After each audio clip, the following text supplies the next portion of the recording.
Live from downtown State College. Welcome into the Land and Tangwell Live Monday night call-in show. We are downtown State College. Beautiful, very chilly, windy night. It is clear. It is November. It got dark at 5 p.m.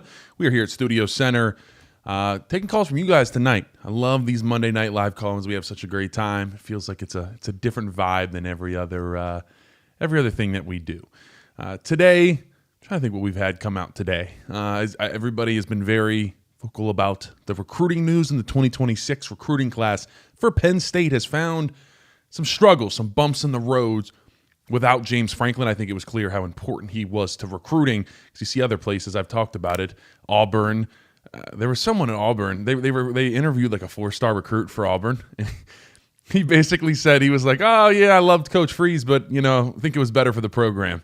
And he stayed committed. I thought that was hilarious. You got LSU like gaining commits. It's amazing. So everybody, what is up? Christian, what is up? Gavin, thank you so much for the donation. He said, go fight that OSU guy trying to poach Chaz. Oh, man. I heard, I don't know if it's all the way true. From my understanding, I did hear that was someone, he like played with Chaz's uncle because he was that the usher was a big-time Ohio State guy. Obviously, Chaz is from that area. So I don't know what it was exactly. I'm sure they are going to go after him, though. We have a caller. What is your name? Where are you calling from? My name's Tyler Landon, and I'm an OSU fan. What's up, brother? So I got a question for you guys, and this is a honest, realistic question. What was your expectations for Jim Knowles this year? That's a good one. That's a good one. I've already admitted, and I called an apology to the Ohio State fans in the sense of there were multiple things that I didn't fully believe, and I came to realize very quickly that it does take some time for him to get going. I thought because we had a senior-laden defense that it was going to be easier for them to kind of absorb that and adapt that, but also you see Terry Smith coming out last week and saying, hey, it's really complex. It's an NFL-level defense. I don't get that. Why run an NFL-level defense with college players? I had someone bring that up to me, and I'm like, you know what? That's actually a really good point. Why do you need to run an NFL defense with college players? I think Matt Patricia has minimized some of his things for the Ohio State defense. So I don't know. I thought the expectation was just as good or better than Tom Allen. Tom Allen was not a very good defensive coordinator here at Penn State. And struggled mightily. So my hope was better than Tom Allen. And I think part of that when you have Abdul Carter, who's a top 5 NFL draft pick, that helps that a little bit. But same thing with the rushing scheme. I talked about this earlier today on covering Terry Smith's press conference. I was told from Ohio State fans the defensive ends aren't going to be as productive. They're over here and they're going to be cage rushing is what we call it, basically rushing as a contain guy. I didn't all the way believe it. Once we got into the season, I started to really see that. And then next thing I know, I look, and Terry Smith today is saying, yeah, we changed up the pass rush, and maybe that's why we're struggling because we look to do more contain rush than just upfield rush. I don't really like that. I think that's a bit of a problem there. You need to just let your guys pin their ears back and go after them. If you're telling them, hey, be careful, keep your A gap, keep your B gap, they're not going to be able to rush as effectively as they should. By the way, for having a contain rush, we've really struggled containing rushing quarterbacks. Everybody, appreciate you guys joining in tonight. Chris Buchanani, my guy, appreciate you. Tron, someone said that the highlight of their season was finding the show. We greatly appreciate you guys. We have so much fun here. Got a lot of great content coming at you guys. Let's take a caller. What is your name? Where are you calling from? Hi, this is Bob. I'm calling from Dallas. Bob, what's your question, my man? Hey, I listen to these press conferences, and I just get so frustrated listening to hey, we're going to do this, we're going to do that. Hey, I'm going to date Beyonce this weekend. Like, it gets a little crazy. They say it, and they don't do it. Hearing about we're going to play these freshmen, we're going to throw the ball downfield. It just seems like Smith says it, but then there's no follow-through on doing it. I just want to know why do you think there's never follow-through? Yeah, that's definitely frustrating. And Terry Smith even said today, he was like, yeah, we're going to throw the ball down the field. We're going to throw the ball down the field against Indiana. And then he said, yeah, I sound like a broken record, and I need to actually get this fixed. I don't get the disconnect. You go to Andy Kotelnicki and you say we need to throw the ball down the field. And I realize part of it, like there are routes that go down the field that we just did not throw out. So, it can be a little bit Ethan Grunkmeyer, but for the most part, a lot of these schemes are so bland that there's not a lot there for the wide receivers. And it seems like they're unmotivated. And once again, I say that this is multiple years in a row where we have wide receivers. I'm not going to say guys are quitting, but guys that are not running routes at full speeds at times because it seems like they're frustrated. And so this is a whole new group of wide receivers. And so there's a reoccurring theme here that the Penn State wide receivers are struggling from guys that were here and they go elsewhere and they succeed, or guys that were elsewhere and they succeed and they come here and they find struggles. So that's a problem. Yes, someone said 4 verticals from the goal line. Yeah, that was the Ethan Grunkmeyer. We're on the 7-yard line, and we run 4 verticals. If you don't know what that means, it's exactly what it sounds. Everybody just runs straight up the field on the 7-yard line. So Ethan Grunkmeyer, it's 4th down. He has to toss it somewhere, and it gets picked off. No, I mean, the play calling was truly horrendous for Penn State on Saturday, and I felt bad kind of for the guys that they had to continue to deal with this because it is just not putting them in good positions to win. We have a caller. What is your name? Where are you calling from? It's Mike from Lebanon. I was just hitting on. I was going to talk about what you were talking about, the passing scheme. T. Frank highlighted a play. What was it? The end around, not to the Liam end around, Clifford. Yeah. Yeah. And of course it didn't work. I mean, I could have drawn that up on a napkin, and I never coached it down in my life. I could have defended that. I'm a big dude with broken knees. I could have defended that. There's only one receiver going out on that side of the field. This is the kind of thing that I see with Kotelnicki. I don't understand. Like, he's supposed to have all this experience and knowledge, but that seems like a middle school drawn up play, backyard.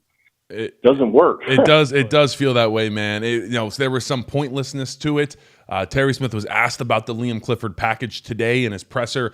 He did say that he felt it provided a bit of a spark and mentioned a 3rd down completion. That package, it was that same package that stayed in the game, personnel, that led to the 3rd and 10 completion of Liam Clifford. What I would add to Terry is that I would say that, yeah, that's true, but you were in 3rd and 10 because you gained 0 yards on the 2 earlier plays that Liam Clifford got the ball. So maybe Liam Clifford throwing the ball against Ohio State isn't a good idea. I know that'd be that's kind of a novel concept there, but I don't think it is. Real quick, before we take this next caller, I do want to say thank you to Anti-Fragile Brewing Company for making this show happen. They are the sponsors. Check them out, Calder Way. That is the keg cam. We need to find some new JP409 whiskey. I haven't been urgently looking for a new bottle from our friends over at Anti-Fragile because, we only take the shots after wins, and that hasn't happened since. Producer John, you're here. Do they sell any of those little airplane bottles? Little tiny ones? No, we're going to have to get on that. We're going to have to figure that out because we're going to need some as the season continues to go on. We play the number 2 team in America this weekend after playing the number 1 team. Back-to-back weeks now, Penn State is over 10-point underdogs. I asked the AI for Twitter, it's called Grok. It said that hasn't happened since 1990. If anybody can find me, betting was all over the place back in the day. Now it's a lot more kind of regulated. If you can find me a week where Penn State was back-to-back over 10-point underdogs, let me know. But the AI that I've used, I'm Gen Z, look at me. If the boomer calls in, he's not going to like that. Says before 1990, which is when they started kind of tracking betting. So it has been a while. We have a caller.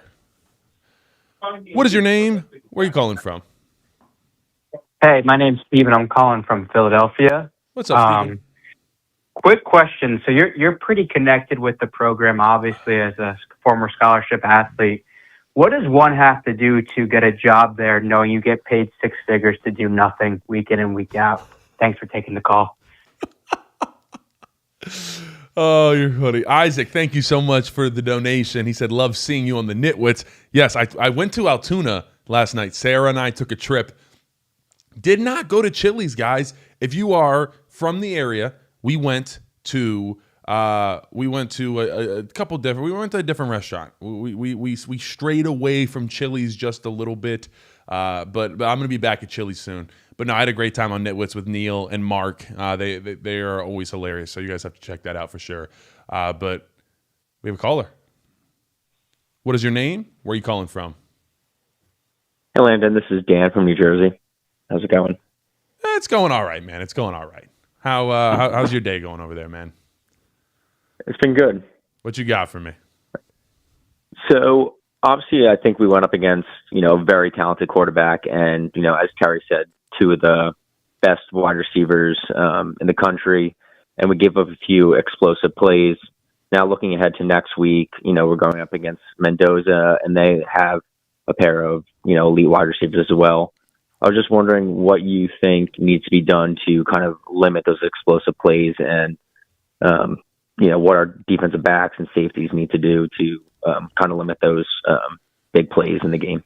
Yeah, so this Indiana attack, it's kind of similar to Ohio State in the sense they're the same way. They love the RPOs, the quick stuff. And Mendoza Indiana's quarterback, he will pull it every single time. He sees an inch out there, he's throwing that RPO, the pass part of the run-pass option. He'll constantly do that. They'll go quick slants, and they just run the ball up the middle. And then they pick their time, similar to Ohio State. They are going to try to take the top off every once in a while. So it's play action pass, it's RPOs, and then it's every, second, third drive, whatever, we're taking a deep shot. So you need to be mindful of that. I think there was a couple times there where you were really trying to make sure you shut down the rushing attack there for Ohio State, and Terry Smith talked about it. The biggest reason that we let up these big-time plays to this Ohio State wide receivers, number one, is because they have 2 first-round draft picks at wide receiver and also the best quarterback in college football. So that already makes it hard enough. They're kind of getting routed up out there, but the DBs were too flat-footed. They're playing some different techniques that they haven't truly played before this Jim Knowles defense, and it's making them flat-footed instead of already in their back pedal. And so Terry Smith was talking about that. Terry Smith said, I'm going to get with the DBs this week. I have a feeling he's been a little distracted, and with more things being basically the CEO right now. I said earlier today, I kind of feel for Terry Smith. He was the cornerback coach here for 11 years. Yes, he was the assistant head coach, but that wasn't a real responsibility when James Franklin's here. That's just more of a title, and you do get to consult with James on some things, but he's just chilling. And now all of a sudden you're the CEO and you get all that CEO stress, but you don't get the CEO money. I don't know the logistics of it. I'm sure Terry Smith has to get some type of bonus for taking on this role, but not $8.5 million. I'll tell you that. So I kind of feel for our guy. I'll tell you what. We have a donation. Brian, he says, hear me out. Andy K is trying to get a buyout, and it's obvious. Intentionally not using Denmark Howard as a crime. It's making Smith look bad. Yeah, I do question. It's clear from the presser today that Terry Smith is I'm not gonna say I'm not gonna say allegedly or is he or isn't, but it seems like he's upset with Andy Kotelnicki, that he's just refusing to push the ball down the field. We are not doing it. He said yes, Kobe Howard still is not playing enough. He recognizes that. So do something about it. I love Terry. I love him to pieces, man. But he's got to start to put his foot down. And it seemed like he did, because he said, I sound like a broken record. And then he gave the quote. He just finished it off. He said, we will throw the ball down the field this week. That's what he said. So if he doesn't, well, we have that to hold him to. I don't know. He said he was going to try to really influence Kotelnicki last week, but that did not really happen clearly. I want to see more reps from Kobe Howard. I gave you guys the stats on Twitter. Kobe Howard, past 2 games, Iowa and Penn State, 2 targets, 2 receptions on those 2 targets, 40 yards from those 2 targets, and both of those catches in each game were the longest air reception, the ball actually traveling in the air for any Penn State receiver in either game. So the longest reception in either game. That guy got 12 snaps in those 2 games. And so it was talked about today. I'll give you guys the update. It was talked about, and the conclusion was that Terry Smith kind of gave. It wasn't necessarily just aimed at Kobe Howard, but the question was why younger guys aren't seeing the field. And he said, well, sometimes they don't know the full playbook and they don't, fully grasp everything we're doing. And I think it was a bit of a hyperbole, but he said we have 50 different formations on offense.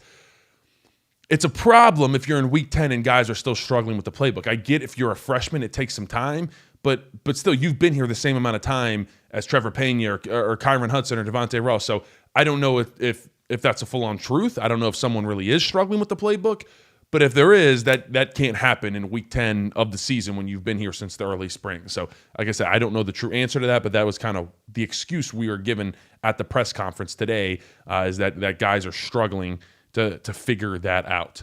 By the way, right now, the College Football Playoff Committee is meeting to do their first selection. Not that it matters too much to us, so we'll go ahead and take a caller. What is your name? Where are you calling from? It's Stephen calling again from Philadelphia. So if you had to choose between Kolnicki, Yurcich, Soroka, or even Ricky Ronnie, how would you stack rank those offensive coordinators in Penn State history, and who would you want to build an offense around? Guys, this is why the Monday Night Call-In Show is the best show in Penn State football realm. It's the greatest thing there is. All right. Kirk Soroka, I don't know. That's hard. I don't even know where to put him. That was pretty bad. All we did in the COVID year was run inside zone. It was like every single play. Can I put him at 4? At least we found some success. I don't know. It's hard because, Kolnicki had pretty good success last year. So we'll put Kirk Soroka at number 4. And what years was Ricky Ronnie here? Ricky Ronnie recruited me most of my time. He was like the offensive coordinator most of the time that I was like basically a recruit. So he was here. Oh, dang. Okay, so he came in at the quarterback coach. So he was with Franklin. And he didn't leave. Okay, he didn't leave till 2020. All right, so he was 2018 and 2019. All right, I like that. We'll go Yurcich. No, we'll go Kolnicki 3, Yurcich 2, and I'll give Ricky Ronnie the number 1 spot. I think we have to do that. I think that's pretty fair. I don't know. You can mix that around a little bit, but the 2018 and 2019 offense, I think it was pretty decent. It was pretty good. So let me know. What do you guys have in the comments below? Stack that up for me. But we're riding with our boy Ricky Ronnie. Is he still at Old Dominion? What's the record for Old Dominion down there? Obviously, Brent Pry's not doing too well. As Coach Franklin is, shopping kind of for his job. But I'll tell you what. Lex says the program feels dead right now. Yes, welcome. This is my first time. Sarah makes fun of me. She's like, "Oh, it's so cute how you're, sad and struggling." She's like, "We've all lived this before," and I'm like, "Not me. All I know is that we normally win, so I'm not loving this. I know 2020, but that was a little bit of an anomaly." Martin says, "Wow, you're such ahead of Andy." I don't know. I think so mainly because of 2022's offense was pretty good. And 2021's offense wasn't that bad. It wasn't horrible. So John Donovan and the flare screens, or we could talk the spread HT. We could get Jay Paterno on and talk spread HD. I still don't even know exactly what the spread HD offense is, but I guess it was something. Let me know. How did the spread HD offense perform? Because I've never actually watched a Jay Paterno offense. Please let me know in the comments. We have a caller. What is your name? Where are you calling from? Hey, Boomer from Northeast PA. Hey, my man. LT, I like your previous caller. I'm recorded in Williamsport as the worst Little League coach in recorded history. I'm not a good coach, don't know much about it, but I am an expert Penn State fan. And you've got to unravel some stuff for us. How in the world do you brag about having a championship team and then come out with a defensive coordinator who's going to take 3 years to be able to learn his system? That makes absolutely I know you touched on it a little bit before, but that doesn't even add up. And what scares me about this coach, we hired this shiny guy from Vanderbilt who's supposed to be all that, comes in, he breaks tradition in Penn State. We can go into that someday. And then look what we get. And I went out to Pittsburgh, and I was close enough to the field to listen to the pads when they unleashed the Steeler defense on the Colts, and they beat them down. They beat that team. Loved it. And that's what we need to do on Saturday is go out there and just kick their let them go. Let the dogs go. And because I was there in Arizona, you could hear Ray Isom and, hitting Irvin. We were in nosebleed seats. You could hear him pounding them. You could hear him. We beat Oregon. We was there for that. We've been when our defenses just pounded them. And now this is what we get. And I'm so afraid, and I'm going to ask you this question, is there a wedge being driven between the fan base and the players? We can't let that happen. We've always been with those players through the tough times, and I'll be quiet, and I'd like to listen to Unravel, the Joker, brag. You're lucky this guy wasn't a poker player. He wouldn't be ripping off colleges for $50 million. He'd be broke. But at any rate, I'd like to hear you unravel that. It makes no sense. And God forbid we're driving a wedge between the players and the fan base. Mr. Boomer, I appreciate you calling in. Always a fantastic call from you. Yeah, I think there's going to be some natural, I don't want to say animosity, but anytime, as much as everybody will say, obviously they were booing James Franklin, I don't think we'll really hear any boos, hopefully, this weekend. I do think naturally it puts a little bit of a bad taste in your mouth. Like, I think it'd be lying to you, and I don't know.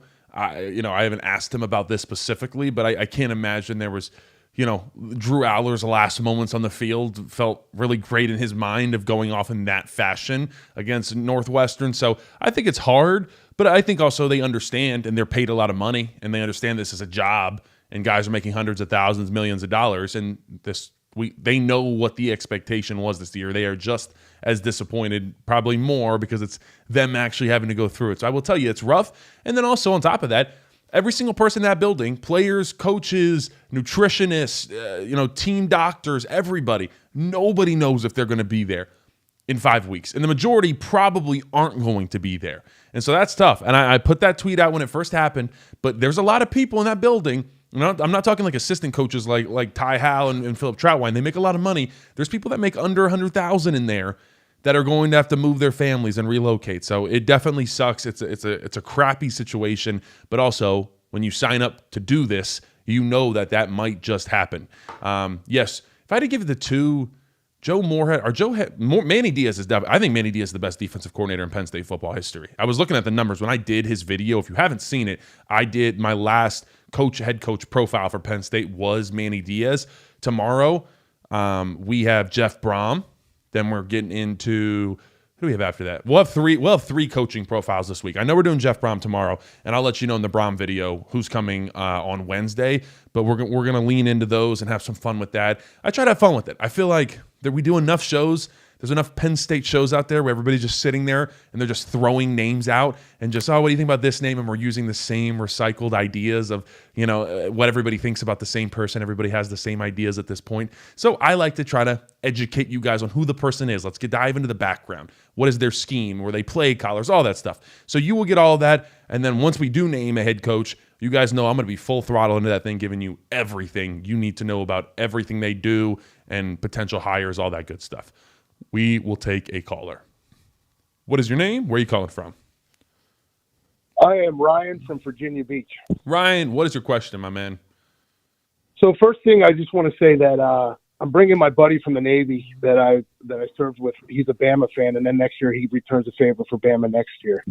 But the crazy thing is that when we got these tickets was right before the Oregon game after Indiana stomped Illinois, and we're like, oh my God, we got these tickets for $70 for 4 tickets, and we're going to see a top 5 matchup. And, we now will know what happened. So my question is this. Can 4 40-year-olds storm the field if Penn State actually upsets Indiana on Saturday? Because after this year, it almost seems like we're so low grade of a team this year that we'd have to storm the field, wouldn't we? And I'll take it off the air. Yes. Yeah, I was talking about this with Big Keith Goon-Conlon tonight, and he said, no, you can't. And I said, you absolutely do. If you're an unranked team and you beat the number 2 team in America at home, it would be a great moment for the players. And we had Boomer call in and then talking about, is there a wedge being driven? Talk about a better way to kind of finish this thing off, win the last 4 games. That would send you to a bowl game. I've talked about that. I don't really know how many guys want to do that. If you want me to be, I'm always fully transparent. Most people would be like, how could you not want to go to a bowl game? Someone that has been in those shoes of like, oh my God, here we go. We got 25 days of bowl prep that we have to do for a season that just has sucked. So I don't really think the guys want to. I don't want to speak for, I'm not speaking for everybody, but guarantee you there's a large fraction that are kind of like, I'd like to just kind of get on with my life after this one. But you beat Indiana.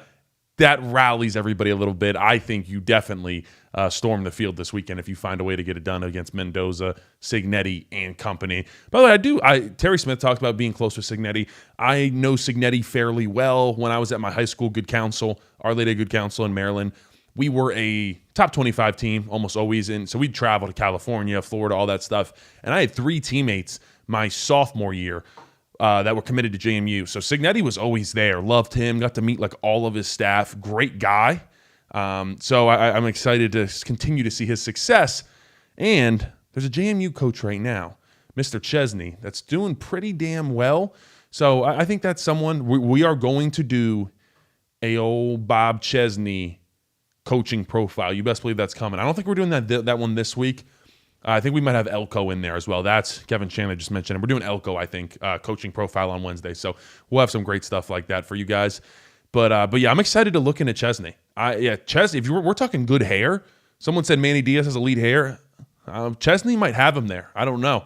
Those are two guys that they use a lot of hair gel, and it looks pretty good. I'll tell you what, we got to call her. What is your name? Where are you calling from?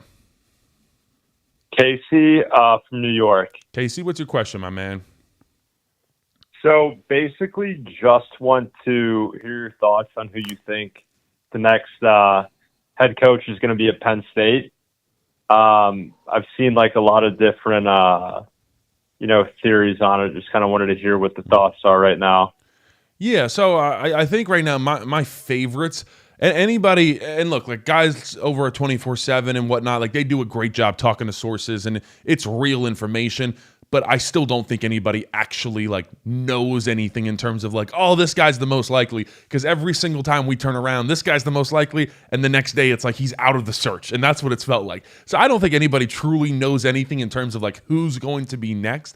I think very likely it could be. I mean, everybody's talking about Elko. I don't know if Elko's going to leave. I don't know if Brahm's going to leave. That is guy. He's a Louisville through and through guy, very loyal person. We're going to get into all that tomorrow, but there's a lot to like about him. I think the two you're looking at the most, I think you can throw Chesney in there from JMU. That's very intriguing. And I think, I forget who I was listening to. Someone made a really good point. They said if Bob Chesney at JMU had one more stop on his resume and was doing the same thing he was doing. So if he went to Holy Cross, he was at some school before that I can't pronounce as a head coach, found a lot of success at lower level. If he went to Syracuse for just a year and had success, Penn State would be trying to kick down his door to bring him in, but just because he hasn't had that first initial success at a I don't want to disrespect JMU. I think they're a very good program, but like a real school, like, and he's from that Northeast area. So if he could have done something at 1 year for like a Syracuse or something kind of lower level ACC, I think Penn State would be banging down his door to try to get Chesney. But I don't know if they're willing to take that risk just because he hasn't proven it at a high enough level yet. Obviously worked very well for the last guy that transferred from JMU to the Big Ten to be a head coach. So right now, I am looking at Brian Hartline. I think is absolutely up there. I think he's probably the favorite looking at it. And I think Pat Kraft is looking at it in terms of it's starting to dwindle in terms of the options. So you thought maybe you had a shot at Urban Meyer. Seems like that's probably gone. Obviously, Rules off the table, which I don't think anybody really wanted, but that was always a safety net. I think you always keep Manny. You have Manny there as your safety net. Manny Diaz would want to come back here and coach. And I think if you get to the week of the Rutgers game and you don't know and you're not getting yeses from anybody, I think you'd start to lean towards Manny Diaz and he'll show up right away. So I think that's important to have that right there. I think Drinkowitz is going to be hard because Auburn's open now. He's not going to get LSU or Florida, but a couple of those he's going to be able to talk to other of those. Florida State's probably going to open up. He might just want to stay at Mizzou. He's doing a pretty damn good job there, getting that right. So I don't see Drinkowitz leaving that. He's a deep South guy or, mid-South, Midwest South guy. And I think he stays in that realm. So the more and more it's all kind of becoming clear that it feels like Hartline might be the choice. And I know some people are saying, all these rumors that he's not really a good play caller, all that stuff. That's pretty true. He is in his third year as the technical offensive coordinator, but this is his first time calling plays. And he's still not calling plays fully on his own. He's got some help from Tyler Bowen in the run game. He's got Ryan Day still kind of looking over his shoulder, helping him out with the scheme. I don't really care necessarily. The more I've thought about it since I've done the video on him, he's not going to come here and he's not going to call the offense. He's not going to be someone like, hey, if Manny Diaz came here, Manny Diaz would run the defense as a head coach. Brian Hartline's not going to come here and run the offense as the head coach. He's going to hire an offensive coordinator and hire a defensive coordinator. And he is going to be the CEO in terms of he'll be a ball coach, but I'm saying in terms of running the operation, he's not going to have his fingerprints all over the offense or the defense. So I think that's good, and he's the best recruiter that there is. Head coach position, anybody, Brian Hartline's the best recruiter out there. You got the young fire that you want out of him. You just got someone who's kind of green and ready to go. I'm starting to really love the idea of Hartline, and I don't know where else you go if you're Pat Kraft. So someone said that we need a GM as well. Yes, you absolutely need a GM because James didn't really have a GM. I'm going to continue this conversation. Gavin, thank you so much for the donation. He said live game commentary. No, I've thought about it. I think people would just enjoy listening to the game, checking my Twitter. You come for the post-game show, but I kind of like to watch it. You guys, you should see me. I'm always like have videos. I got like my phone up to the screen because I take a video of every play because I like to rewind it as it happens so I can like watch. Okay, left tackle, all right, left guard, center. Guys, I'm dialed in on game day, I promise. Before we take this caller, I just do want to say this GM situation. James Franklin was basically the GM as well. He had Andy Frank, who's still on staff right now, but he was kind of his GM guy. There was no one on this Penn State team, roster coaching staff that had time as any type of GM role. It was just player personnel management people that just kind of shifted over to being a GM, and they're dealing with agents and they're dealing with money management. And it was a real problem that we don't have people that actually know how to do that. We have to do that. And the other problem that happened with it is that James Franklin is now having some conversations with different, players and representation and all these different people about money. And that's the biggest, that's the one thing that's great about the NFL and why you have a GM is there aren't those conversations between, Mike Tomlin and one of his players. That's handled by the GM. So Mike Tomlin's not talking money at all with his players. That's strictly on the GM and the people above him. So I think that's another reason why you need that. We're in a different world. We are NFL junior now. You need someone that can talk money. You have to have that. You have to have someone that you trust too. You can't be looking over their shoulder. Franklin self-admittedly was a micromanager and wanted his fingerprints on everything. You can't always do that. You have to see when you run an operation this big and now you have the whole world of NIL that someone has to manage, you have to pick someone you trust. And I think it's going to be a combination of Pat Kraft and the head coach that you hire. I think part of it is going into that Rutgers week. I think you kind of already want to have someone in mind of who it's going to be.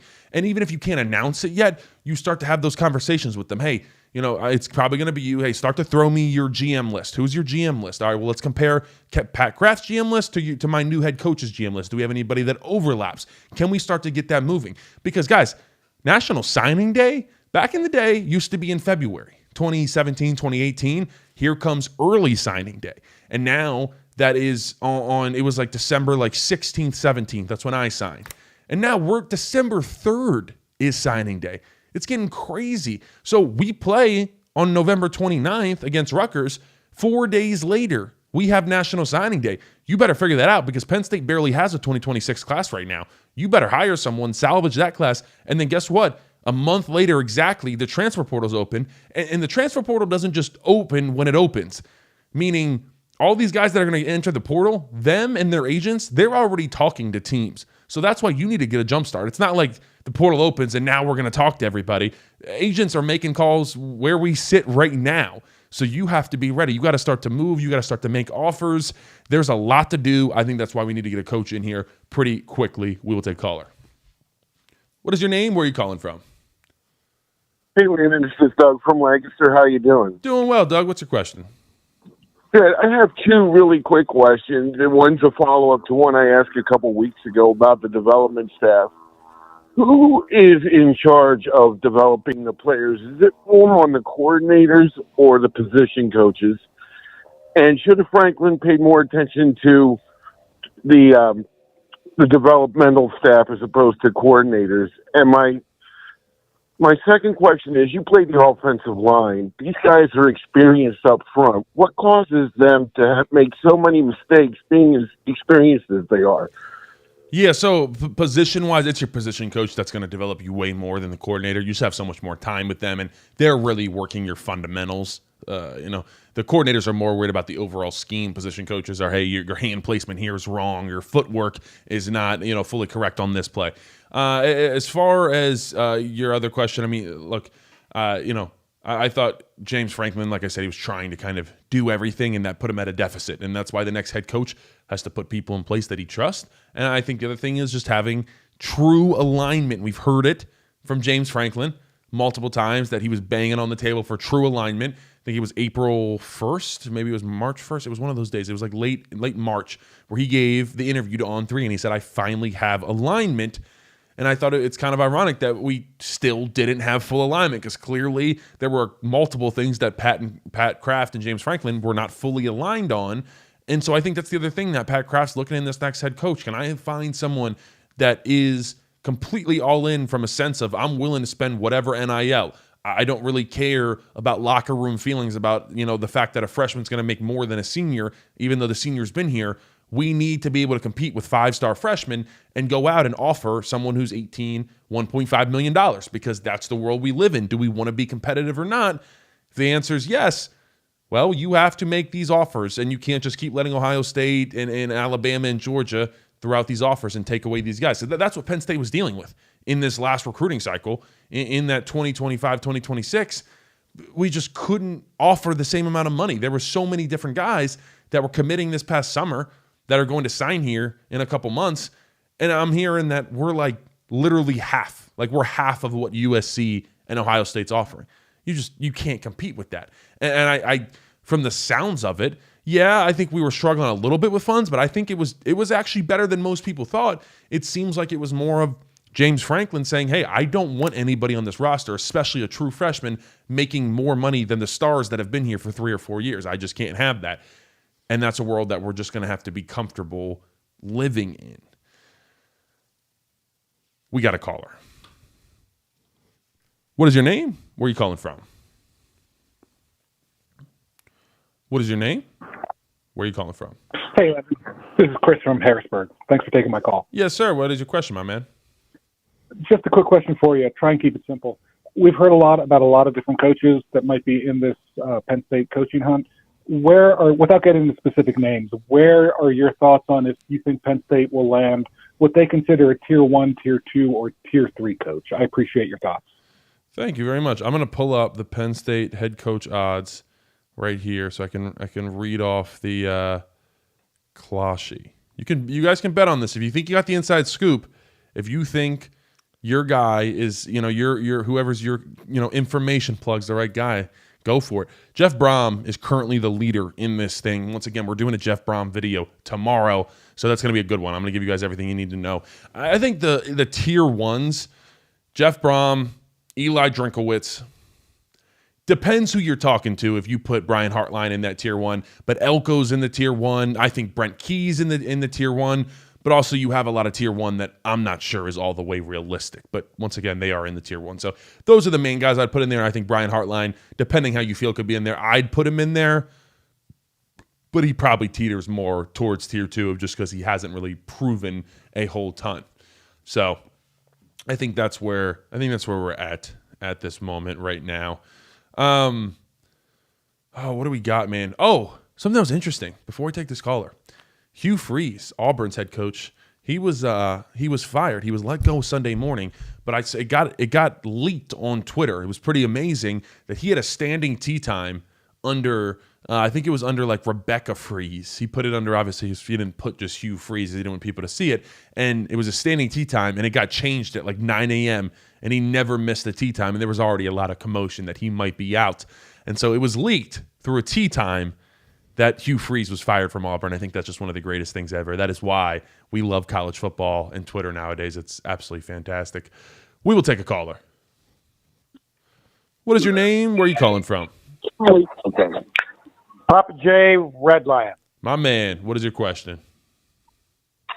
Okay, if you are sitting in Terry Smith's seat and you have the job, do you blow things up? Or do you ride out the wave and go into the sunset? For example, like you're on the Ohio State 42. It's 4th and 3. Do you punt or say, screw it, I'm going for it? I'm with you. I feel as though we weren't playing with enough we have nothing to lose mentality. And that's why a lot of those interim head coach teams do so well, because they have that mentality. It's like we're not playing for a bowl game at this point or anything else. Let's just play for each other, and that's where it can get dangerous for the opposing team. That's the favorites. But you didn't really see enough out of that. Like you said, you come out, you hit a big rush to Katron Allen, you surprise them with that jumbo package. You're 3rd and 7, you run the football. It's like, all right, you only run the football on 3rd and 7 if you're planning to go for it on 4th down. But we still punted, and we're on the 42-yard line of Ohio State. That's a problem. Kotonicki was asked today, Terry Smith was asked today about what would it take for him to make a coaching change. His main thing was like, hey, you have to have a succession plan for whoever you're going to put. I think the question was mainly aimed at Andy Kotonicki without asking it. Basically, would you fire Andy Kotonicki? So he said, he said you got to have an idea, but Terry Smith also said, it's something we're always thinking about, talking about in terms of, do we need to make changes? He said he is losing sleep at night, trying to find different solutions and different ways to make this and fix this situation. So once again, feel for our guy who was just trying to do a couple more years right off into the sunset at his alma mater, and he got tossed in to be the interim head coach. I guarantee you it's tough sledding. But once again, I want to tip the cap to him. Yes, he's making decisions that I don't fully agree with, not going for it there. Wish he was harder on Andy Kotonicki, all those things. But no matter what, I'm going to be forever grateful for Terry Smith for him doing this, because it's not an easy job. It is one of the worst situations in Penn State in recent memory, probably since 2011. So he's trying to right the ship as a letterman. No, and everybody that's saying, is he going to be the head coach? No, I don't think Terry Smith wants to be the head coach. Next head coach, if you want me to be honest with you, I don't want to speak for him fully, but I think you just kind of tell. It's like, yeah, I'd like to go back to being the cornerback coach, and I would love to be a mentor and be the associate. But this is a damn lot to be a CEO, and Terry Smith just wants to kind of be a ball coach. So I feel for him, but yes, there are definitely some mistakes that have been made up this point. But you got 4 games left. At this point, I mean, would I like to see a change for the play caller? Yes, just let Ty Howell do it like you did when you fired Mike Yursich. But 4 games left, I doubt anything happens anyway. So I think we're kind of stuck with it, and it can continue to be comical as we bring out different Wildcat packages over and over and over. And that's where we're going to be sitting. Oh, boy. Guys. Where are we sitting at right now? Oh, boy. Producer John, how you doing over there, man? Long weekend for us. Long season. It has been a long season. We got Indiana coming to town. If you are going to be around, make sure to stop by Anti-Fragile Brewing Company. They are downtown Calder Way. Best cheesesteaks in town. Put it on everything I love. They got the JP 409 whiskey in there. We have the keg cam, and we're drinking good in here. That's why John has been a little bit of a long day for him. But make sure you guys go support them. Let them know that the Landon Tengwall Show sent you. Like I said, you will not be disappointed by that beer and cheesesteak. Trust and believe. Yeah, I see people saying a lot of different names in the chat, but yeah, I don't think there's going to be many people. I'm going to do, as soon as someone recommended this in the YouTube comments, I forget who did it. They said, can you do a stay, kind of a stay or a stay or go type thing with each position coach and the coordinator, and say basically, give my case. Should this person go? Should they stay? And so we're going to do that when we hire the next. It's kind of premature to do now, but when we hire the next head coach and we get an idea of who they are, I will then make a video kind of doing a stay or go on every position coach and the coordinators there. I think the main thing, I think we know we're going to have a new offensive coordinator no matter what. I think the biggest question is Jim Knowles and what happens there. You owe him about $6.5 million if you get rid of Jim Knowles. I don't know if that's something you want to see what his defense does in year 2. I think it was looking a lot better when you had Tony Rojas and before just the complete implosion that was UCLA. So maybe if you have the right guys, you got the right pieces to the puzzle, can you do it? So I don't know. I think that's the number one thing to watch out for. I know reactionary-wise, most of the fans are going to say absolutely not on Jim Knowles.